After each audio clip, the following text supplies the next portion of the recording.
Boa noite aqui a todas e todos. Queria agradecer inicialmente a Graça pelo convite para estar aqui nessa mesa. É o meu segundo colóquio que eu participo, né? Participei em Belo Horizonte e agora espero que os próximos eu não perca.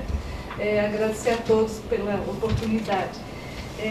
Vou falar rapidamente como é que eu retornei esse tema da sociologia e da educação comparada.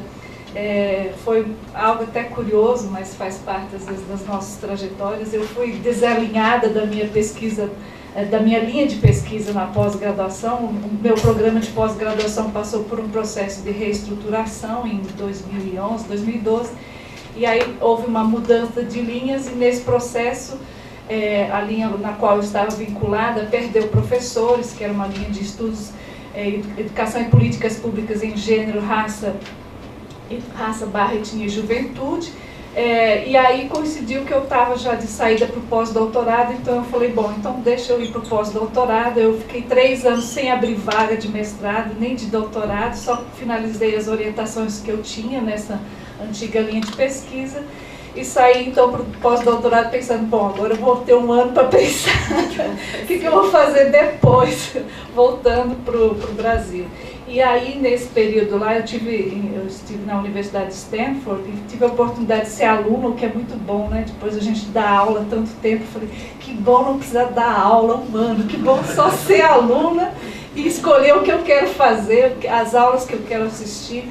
Então, eu entrei em contato um pouco com a discussão de educação comparada nos Estados Unidos, mas eu estava comparando 3 coisas, né? Minha experiência no Brasil, meu trabalho no Brasil, minha experiência lá, o que eu estava vivendo lá, e, de certa forma, minha experiência anterior na Alemanha também.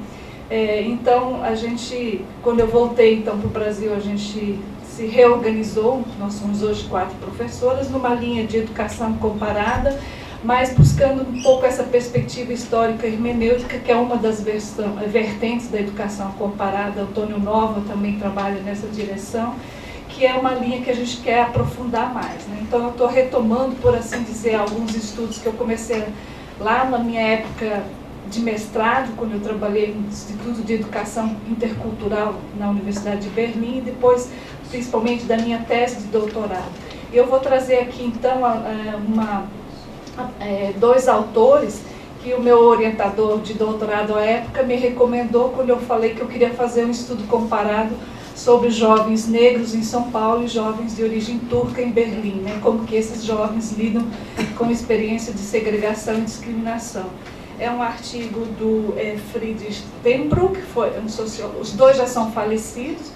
Esse Friedrich Tenbruck foi assistente de Max Horkheimer, então estudou na Universidade de Frankfurt, formado dentro da linha da teoria crítica, e o Joachim Mattes, que foi também supervisor do meu orientador, também professor de sociologia na fase final da vida dele na Universidade de Erlangen, mas que viveu muito tempo na Ásia. Ele tinha uma esposa de Singapura, então ele viveu mais tempo na Ásia do que na Alemanha.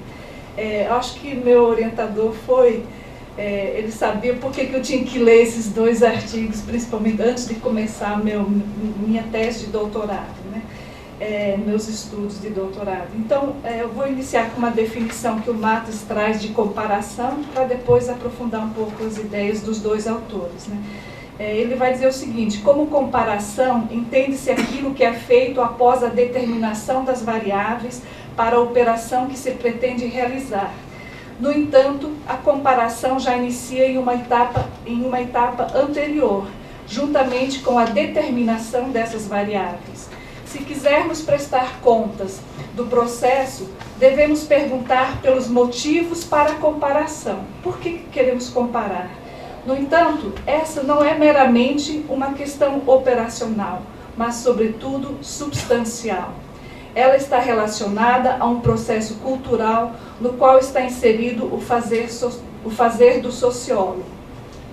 Então, o entendimento sociológico da comparação cultural e suas limitações. Aqui eu vou começar falando um pouco do Friedrich Tenbruck, do artigo que ele denominou o que era a comparação cultural, quando ainda não existia comparação cultural. e ele argumenta que a sociologia, desde Comte, passando por Spencer, Durkheim e variando um pouco no marxismo, configurou-se como uma história da sociedade. Nessa concepção, a comparação cultural era vista como meio de revelação da história da sociedade que definia a realidade de forma objetiva. Existia a crença de que a verdade científica seria também a única e a total verdade. O autor argumenta ainda que a comparação cultural era um procedimento científico voltado para determinar as leis ocultas a partir das quais ocorria o desenvolvimento das sociedades, tanto as causas, constelações, linhas e degraus, como as barreiras e bloqueios para o desenvolvimento, buscando dessa forma organizar esses resultados em uma possível teoria da sociedade.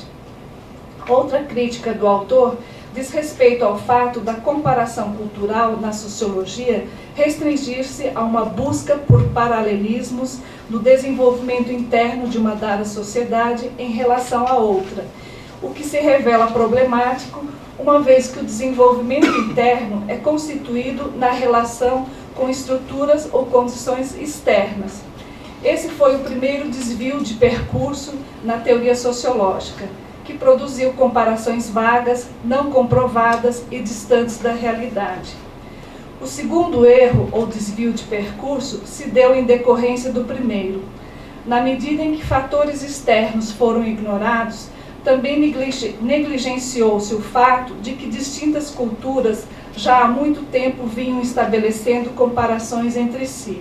Ou seja, a sociologia, a partir de suas considerações metodológicas, tomou a comparação cultural como uma invenção própria, suprimindo o fato de que se trata de uma praxe social universal e inevitável, já que culturas vivem em convergência ou divergência com outras, produzindo uma relação de interdependência entre si. Então, para o bem ou para o mal, sempre teremos que contar com o outro, seja ele nosso amigo ou inimigo, e por isso a comparação é inevitável. Então, já que a comparação é inevitável, que a façamos do modo mais apropriado, do modo mais acompanhado de uma reflexão, né?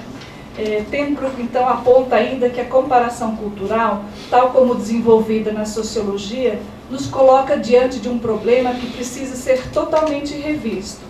A solução não pode se restringir apenas a reparos metódicos por meio da inclusão de variáveis ad hoc nas teorias dominantes.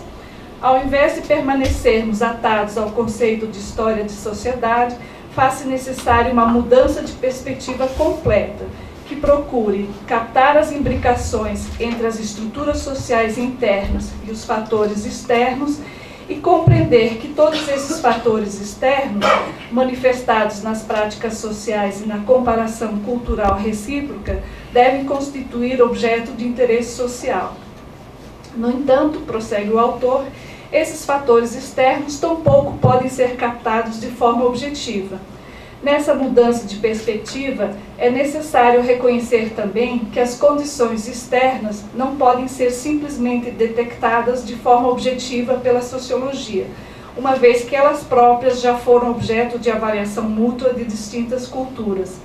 Portanto, a sociologia não pode permanecer somente atada à utilização correta de seus procedimentos metodológicos, mas também ao fato de que a comparação entre culturas sempre foi uma prática social a partir da qual culturas e sociedades estabelecem mutuamente seus pontos de vista. Outro aspecto abordado pelo autor é a crítica recorrente ao etnocentrismo e as tentativas de definição do termo. Tenbrook argumenta que, ao invés de ater-se a uma definição de etnocentrismo, a sociologia deveria assumir como sua tarefa central o esforço de compreensão de como se dá a comparação cultural, analisando de forma sistemática tanto a constelação de fatores externos como a abertura para reagir diante de novas situações, né? Ou as brechas encontradas pelos sujeitos para reagir diante do racismo decorrente do etnocentrismo. Isso aqui já fui eu pensando um pouco nas discussões que a gente teve ontem e hoje, né? Assim, ao concluir seu artigo, com a pergunta o que permanece da comparação cultural, ten Broek destaca 3 aspectos. Ele diz o seguinte: nós precisamos de um outro conceito que incorpore tanto as condições externas como os encontros culturais, o que implica também em pensar uma outra terminologia, bem como a realização de estudos empíricos dos encontros entre culturas. Ele fala ainda que precisamos abrir mão dessa esperança tenaz de que a comparação cultural revelaria paralelismos da evolução, da qual, diga-se de passagem, já não resta muito, a não ser uma crença devota em um processo de diferenciação generalizado, de uma modernização que ocorreu na Europa e se difundiu pelo mundo através dos encontros culturais, mas que não segue necessariamente o modelo europeu. Devemos abrir mão ainda da crença de que a sociologia poderia assumir o papel de um observador neutro que registra a sociedade como um fato que pode ser determinado de forma objetiva, uma vez que os fatos sociais são constituídos nas ações dos indivíduos e não, por último, por meio da linguagem. Tudo isso tem consequências para a comparação cultural. A comparação pode e deve ser objetiva no levantamento de seu inventário fatual. Mas a pergunta, o que deve ser comparado e o que é fundamental na comparação, não pode ser definido de forma objetiva. Assim ele encerra o artigo e aí agora eu continuo com a reflexão do Joachim Mattes, no artigo que ele vai fazer referência a esse artigo do ten Broek. Ele chama esse artigo, o título é A Operação Denominada Comparação. Joachim Mattes inicia então seu artigo retomando uma frase de um sociólogo norte-americano, Abels, que é de um artigo de 1948, em que ele vai dizer que ninguém se deu ao trabalho de descrever a natureza deste método denominado compreensão. E ele vai atestar então que o mesmo é aplicável à comparação. O uso e até mesmo a exigência da comparação é recorrente, mas falta uma discussão metodológica detalhada a respeito dessa operação. Contudo, já não é possível argumentar que a compreensão é uma simples operação do pensar no labor da pesquisa científica, e tampouco a comparação pode ser definida dessa forma. Nesse sentido, o autor aponta 2 caminhos para se pensar a comparação para além de uma tarefa científica no campo das ciências sociais. O primeiro caminho é desenvolvido a partir do artigo de Friedrich ten Broek, que destaca não só a necessidade de se colocar em primeiro plano a comparação como um processo social e cultural, mas também a importância de um olhar crítico sobre o exercício da comparação que vinha sendo até então realizado no campo das ciências sociais.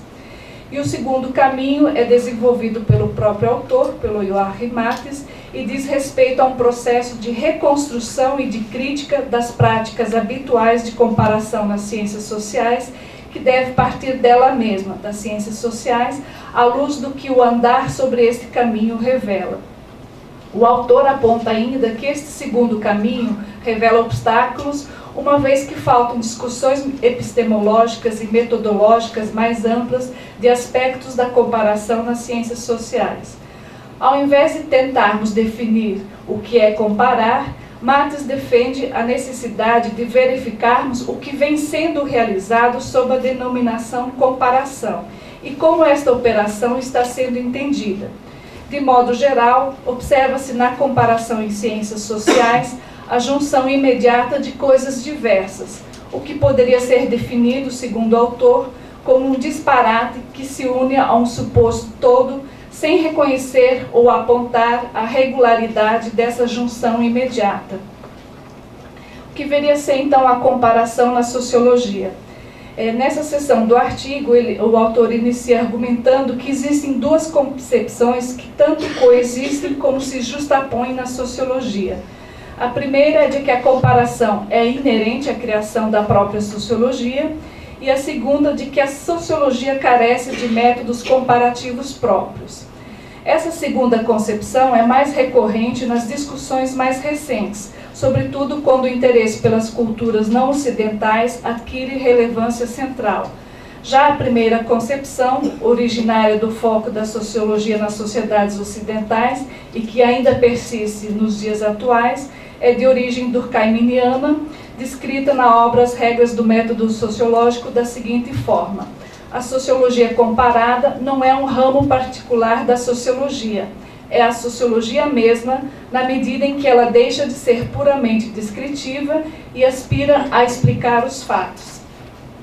De acordo com Marx, a proposta durkheimiana para a sociologia está culturalmente ancorada em uma concepção de neutralidade do poder de conceitualização que tomou forma na sociologia, assim como nas ciências como um todo, a partir da universalização da modernidade ocidental. Declarar a teoria sociológica nesse formato como genuinamente transcultural coincide com o pensamento cultural moderno e também é adequado para a conscientização da prática sociológica de pesquisa. No entanto, tal situação faz com que a teorização sociológica se volte para as próprias pré-formações culturais e a possibilidade, de fato, e a possibilidade de aprendermos outras realidades além daquela que nos é familiar e que é ocultada. Okay. Como apontado pelo sociólogo René Koenig em sua introdução à edição de As Regras do Método Sociológico para a Língua Alemã, o método durkheimiano, ao invés de comparativo, pode ser melhor definido como um método que busca estabelecer correlações a partir de princípios causais. Marx destaca ainda que o método durkheimiano não compara coisas distintas. Trata-se de uma medida abstraída de um contexto social específico que é universalizada como um construto teórico que pode ser testado de forma variada nas manifestações mundanas. Assim, o estabelecimento de correlações, compreendida como função central da sociologia e equiparada à comparação, também passa a ser um método comparativo. Esse entendimento da comparação prepondera de forma explícita ou implícita até os dias atuais, dificultando uma reflexão metodológica mais ampla da própria comparação. Essa limitação da reflexão metodológica produziu um fio condutor para esta operação que o autor define como uma comparação realizada ao longo de uma linha modelada do desenvolvimento social, a partir da qual os degraus na escada do desenvolvimento social de uma dada sociedade são concebidos por meio de um exercício de abstração. Outra questão que ele vai abordar no artigo é o problema da classificação tradicional versus modernos na sociologia comparada. O autor aponta para o fato de que a comparação na sociologia é realizada, via de regra, a partir de uma classificação que distingue entre tradicional e moderno, tomando um tipo de modelo de desenvolvimento como base. Quando a comparação permanece restrita ao contexto cultural em que essa lógica foi desenvolvida, as falhas desse modelo dificilmente serão percebidas. Em outras palavras, nesse círculo é possível trabalhar com um modelo em que as sociedades ou partes da sociedade nele existentes são tomadas como exemplo de um gênero ou subgênero e os respectivos desvios são vistos como diferenças periféricas, que podem ser explicadas por meio de esforços complementares de interpretação. Isso é o que se fez entusiasticamente como comparação internacional na sociologia durante algumas décadas do século XX, destaca o autor. Mais recentemente, falhas nesse modelo vêm sendo apontadas, sobretudo quando se trata da comparação com outras culturas, por exemplo, com culturas não ocidentais. Fica cada vez mais evidente que a modernização já não pode ser tomada como um processo global de equiparação ao que vem sendo feito no primeiro mundo ocidental. Assim, também a sociologia é desafiada a rever os processos de comparação adotados até então, levando em conta que nas sociedades expostas aos processos de modernização não ocorre uma simples reprodução do mundo ocidental, mas surge algo novo, diferentemente novo, em um processo de transformação difícil e bastante diverso. Ao mesmo tempo, com a globalização da modernidade, também o seu lugar, o mundo ocidental, é transformado. Eu vou falar então rapidamente ainda de 2 pontos e aí eu encerro, tá? O nós e o nosso na comparação do outro, a alteridade como processo relacional. Matos apresenta aqui 2 questões. Como se constitui o nós, que surge como portador da comparação, e em que medida esse processo de nostrificação, ou seja, de tornar nosso, conduz a um novo tipo de comparação? Como determinar de forma mais aproximada esse outro tipo de comparação?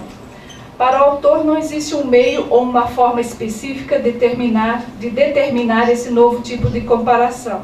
As teses recorrentes de que a comparação é realizada a partir de uma perspectiva ocidental, de um modelo de imperialismo científico que precisa ser revisto, tampouco avançam e acabam, por assim dizer, caindo em contradição, na medida em que também operam a partir da lógica de um nós que existe deste e do outro lado, bem como de unidades organizadas por meio de um esquema definido como tipos exemplares. E aí ele vai apontar o que seriam talvez novas orientações para os estudos comparados. E ele vai dizer o seguinte: ao invés de buscar fazer com que o outro se relacione conosco a partir de seus modelos e vice-versa, ele destaca então a experiência da alteridade como um aspecto importante a ser considerado. Quando o cientista social utiliza uma concepção mundialmente difundida de sociedade como forma de organização e como categoria, o outro não desaparece simplesmente. Pelo contrário, surgem processos novos e diversos que se debruçam sobre o problema da alteridade, implicando uma revisão, bem como de novas definições do nosso e do outro. O outro, o diferente, visto de fora, não é simplesmente uma medida a ser contrastada a outra medida que seria o nosso, o familiar. Pelo contrário, o nosso e o outro encontram-se em uma relação de referência mútua. Para existir o nosso, precisa existir o outro. Essa relação deve constituir objeto de preocupação central se quisermos falar de comparação ou se quisermos fazer comparações. Então, eu acho que eu vou pular rapidinho esse pedaço, fechar aqui. Ok, tá bom. No entanto, Matos também critica uma atitude quase inerente dos sociólogos comparatistas, que consiste em determinar a experiência do outro como base da comparação, atribuindo à mesma uma conotação cultural como um tipo de experiência de contrastes. Ao invés de explicar como procedemos quando comparamos, temos que nos perguntar primeiro o que, na realidade, nos motiva a fazer comparações. Quando deixamos de fazer essa pergunta, o que acontece é uma operação de equiparação do outro ao nosso, a partir da dissolução de contrastes e não a partir da comparação propriamente. E procedendo dessa forma, nós modelamos o outro dentro de uma conceitualização que nos é familiar e que entendemos como sendo culturalmente neutra. E realizamos assim uma operação mental de equiparação, de dissolução de contrastes. Dessa forma, seguimos o padrão cultural que nos é familiar, que toma o outro, o diferente, como contraste, mas que ao mesmo tempo não tolera o contraste. E aí eu fiz uma observação aqui, que não tolera aquele contrasta visto por nós como um traste, né, que ocupa o mesmo lugar que ocupamos, seja na cafeteria da Faculdade de Medicina, como foi citado aqui de manhã, ou em tantos outros exemplos. Né? Então, o contraste, para nós, ele vira um traste também. Né? Matos destaca que é preciso voltar atrás e incluir de forma refletida todas essas etapas anteriores ao processo de análise que servirá como base para a comparação. Mas só isso também não é suficiente. Nosso olhar precisa estar voltado para o que está do outro lado da comparação. Quando o nosso e o outro constituem uma relação de reciprocidade, é necessário tematizar as condições e implicações dessa relação de ambos os lados. A comparação como produtora cultural da alteridade é recíproca e, por isso, a reflexão sobre esse processo também precisa ser de forma recíproca. No entanto, recíproco não significa que as assimetrias devam ser negadas ou ocultadas na comparação cultural e também sociológica. Pelo contrário, justamente pelo fato da comparação convencional na sociologia, trabalhar com categorias geradas a partir de projeções que servem ao mesmo tempo para definir o que é o outro a ser incluído na comparação, ela acaba obscurecendo a visão para essas assimetrias. Então ele encerra dizendo que, acima de tudo, é necessário assegurar, em uma disposição para a comparação sociológica recíproca, um olhar sociológico que esteja guiado por ambos os lados, que reflita sobre o nosso, o que é particular de um grupo, país ou cultura, em ambos os lados, que seja sensível para a relação de ambos, uns para com os outros e para as assimetrias dessa relação. Assim, no processo de reconstrução contextual de ambos os lados, é possível desenvolver uma reflexão comparativa que, ao invés de partir de projeções tipificadas e anexadas a conceitos extraídos de unidades, elabora afirmações com poder explicativo próprio. E aqui eu encerro, então, minha fala. Muito obrigada.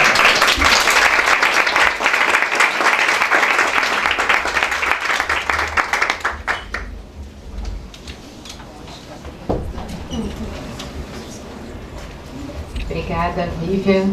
Acho que podemos abrir diretamente o debate.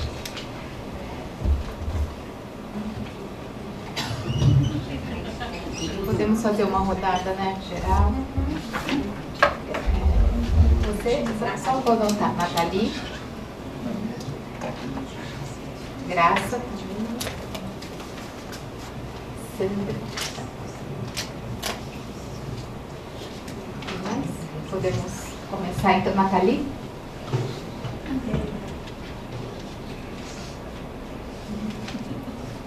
Primeiro, uma questão para o Bruno Dionísio, mas se a Vivian também tiver informações a respeito, né, até pela experiência dela em outros contextos, é interessante. O Brasil hoje está implantando a educação infantil de 4 a 5 anos, é obrigatória, a partir de 2016.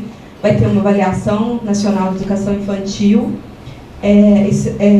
Também mais dados, né, para a área de educação, embora uma avaliação contextual, não uma avaliação de rendimento, né, uma avaliação do contexto da educação infantil, da adequação, né, com base em critérios de qualidade.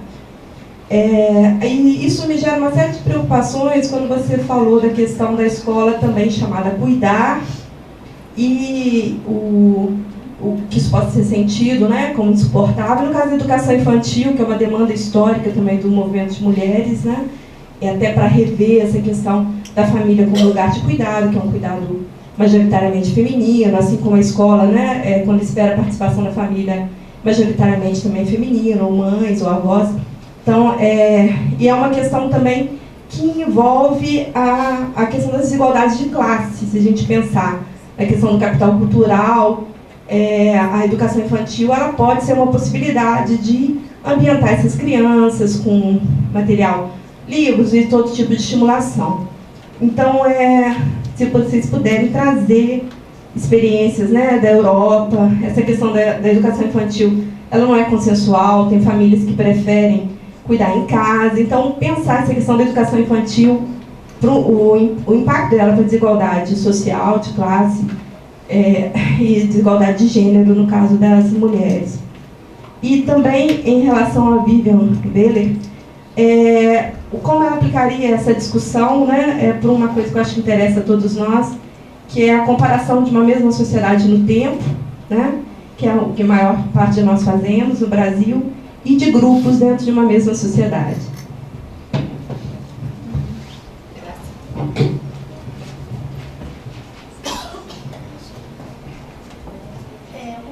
São duas questões curtas, né?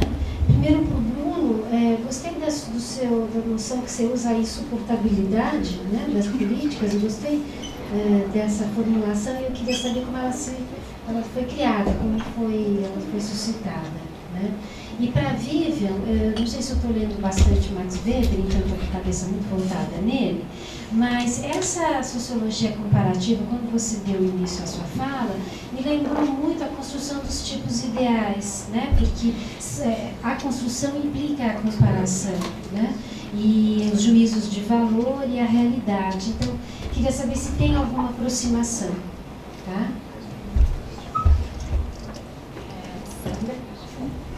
Então, não é, é mais um comentário que me suscitou a fala do Bruno. Lembrar-me numa outra vida que eu tive e num outro fórum de uma comunicação do responsável francês, em 2008, sobre uma estratégia nacional em França de institucionalização forçada de jovens que estavam mais ou menos nas condições que tu descreves. Portanto, era uma prática, apercebi-me eu neste fórum, muito mais comum do que seria de esperar, muito ocultada pelas instituições, não era comentada nem estudada devidamente. E estava a pensar que poderíamos dar atenção a fenómenos deste tipo, não é? Quando é que começa a ser legítimo retirar, que era esta a intencionalidade francesa à época, muito Sarkozy nos seus patamar, claro, e os jovens eram massivamente, sobretudo nas periferias problemáticas, retirados à família e encerrados em instituições para poder, de alguma forma, contê-los nos seus comportamentos. Portanto, achei muito interessante, só partilhar isto. Essa pode ser uma coisa muito interessante também de observar em Portugal. E para a Vivian, eu não sei se é preconceito meu ou se são as minhas leituras também mais recentes, mas a questão até da designação da cultura, tão repetidamente utilizada, fez-me sentir alguma cristalização no termo, Viviane, que eu creio que não é exatamente a tua perspectiva. Como se as culturas fossem um aglomerado, cristalizado, autoevidente, do qual nós podemos fazer recortes de comparação, claro, não é? Portanto, isto é a primeira coisa que me ocorreu. Na atualidade, na contemporaneidade, esta ideia de comparação cultural ainda é válida ou não? Isto é muito provocador, não leves a mal. É só porque eu vejo formas mais fluidas e aglomerados mais fluidos a acontecer agora. Pode ser também uma visão ocidental minha. E pensar um bocadinho nas questões do poder na comparação. Foram mais indiretas no teu comentário, mas eu acho que falaste mais em assimetrias, mas eu acho que elas podem ser mais evidenciadas. Posso?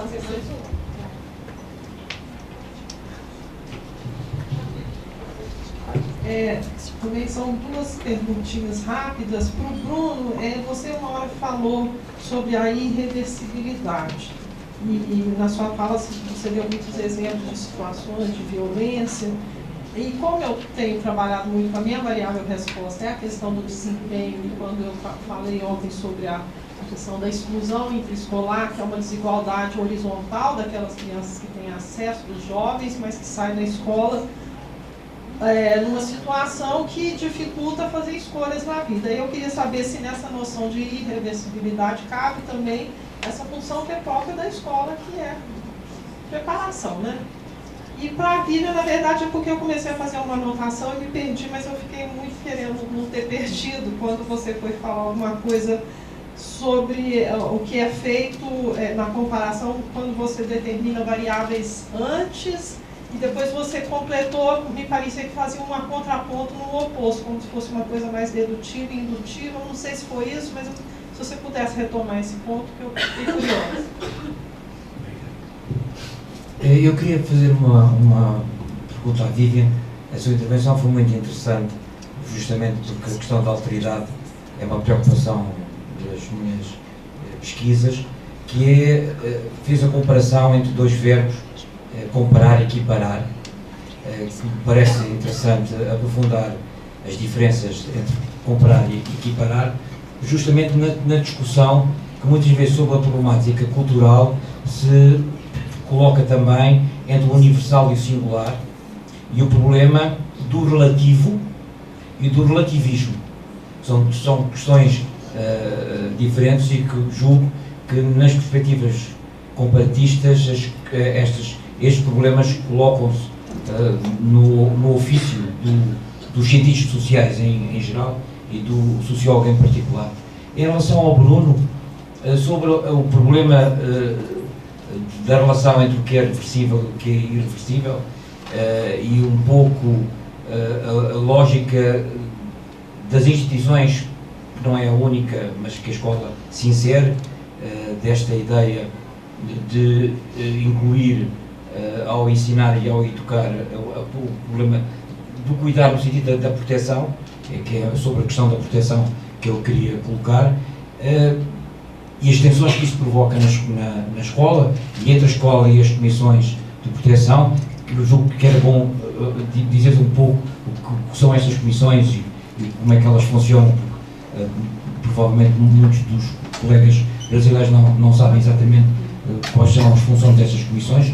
Eu gostava que falasse um pouco da administração do conflito, porque eu tinha muito gosto em colocar esta questão na mesa anterior, porque eu considero que há uma afinidade entre nós, brasileiros e portugueses, que é uma dificuldade em encarar o conflito e em administrar o conflito. Não só porque há uma propensão, do meu ponto de vista mítico, de que os problemas vão ser todos resolvidos e encontraremos uma sociedade pacificada, a ideia da pacificação societal, e por isso lidamos mal com a questão do conflito. E a questão também se estende justamente nas tensões, nos processos operativos na operação da comparação. Posso fazer uma questão? José Palhares, é um desafio ao Bruno que desenvolvesse um pouco mais na senda daquilo que colocou a Graça sobre a ideia de insuportabilidade.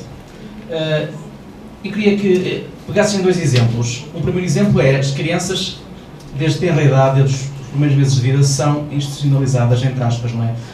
Numa creche, no jardim infantil, e passam a ser mais socializadas pelos educadores e pelos técnicos, provavelmente pela família, não é? A família coloca a criança no jardim infantil às 8 da manhã, vai buscá-la às 8 da noite, é tempo para lhe dar o banho e a papinha, no dia seguinte repete o mesmo processo e aos fins de semana, quanto muito, vai fazer compras para o supermercado e, portanto, temos aqui, digamos, um papel das instituições, digamos, a traduzir-se em mais insuportabilidade para crianças que, desde a idade, vivem em contextos fechados, em contextos quase instituições totais, no caso da educação infantil. O outro exemplo é a escola a tempo inteiro ou a escola a tempo integral. Digamos que os pais, durante décadas em Portugal, foram no sentido de pedir mais tempo na escola porque tinham os seus empregos, porque não tinham lugar para deixar as crianças. Portanto, eu penso que neste momento, ao longo de um período, as crianças viram uma espécie de overdose de escola, não é? Portanto, a insuportabilidade mantém-se latente na vida escolar dos alunos. Eu gostaria que tu alargasses o debate também para estes dois exemplos, a ver se, eventualmente, esses sinais, essa sinalização que é feita depois, mais tarde, não tem um rastro desde os tempos mais precoces, não é? Eu só queria fazer acho que esse desafio da escola de tempo integral também é nosso, né, aqui no Brasil, acho que é uma discussão super importante. Eu queria só aproveitar, eu me inscrevi aqui também, só rapidamente, só porque eu não resisti. O Bruno me disse quando ele começou que ele tinha...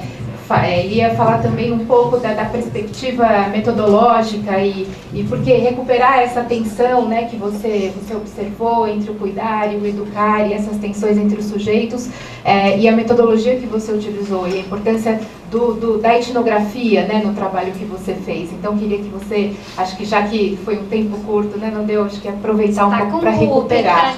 Eu estou com culpa, exatamente. E no caso da Vivian, não é uma pergunta, é só uma observação, assim, eu gostei muito, porque eu gosto muito de um poeta chamado Manuel de Barros, né, que tem um texto do escovar, ele fala muito do escovar as palavras, né, e da necessidade de escovar as palavras. E eu acho que o texto da Viviana é brilhante no sentido de escovar a palavra comparação, né? Porque a gente trabalha com, estudos comparativos, vai usando isso como se fosse algo obrigatório, temos sempre que usar, né? E aí quando ela vai perguntar e dizer, bom, mas em que contexto comparamos, para que comparar, né? O que nos motiva a fazer, quer dizer, quando você faz uma série de indagações a essa palavra, que quase que é, né? Acho que muito, muito legal, muito interessante para a gente pensar aqui. É isso. Obrigada.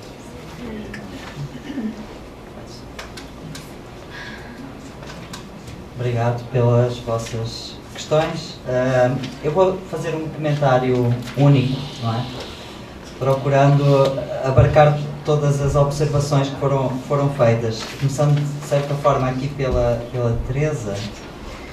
Parece que tudo hoje é reversível, menos a fuga à escola, não é? Portanto, este mundo de reversíveis tem o seu limite quando está em causa o abandono precoce da escola, não é? E de certa forma, num trabalho anterior, eu tinha estudado os dispositivos de orientação vocacional nas escolas, justamente nesse sentido que a Teresa referia, que é da capacitação para a vida, não é? E o da procura o mais precocemente possível de trilhar um futuro, ir traçando um futuro. Só que nesse futuro que se vai trilhando, que é orientado por especialistas, os psicólogos, nomeadamente, os gabinetes de psicologia e orientação, não é? É preciso notar que em 1991 é criada a legislação para que todas as escolas tenham um serviço de psicologia e orientação, e a missão da orientação vocacional vai estar muito presente nesses dispositivos, não é? E, portanto, o trilhar um futuro que é um futuro que os orientadores gostariam que permanecesse aberto, portanto reversível, quer dizer,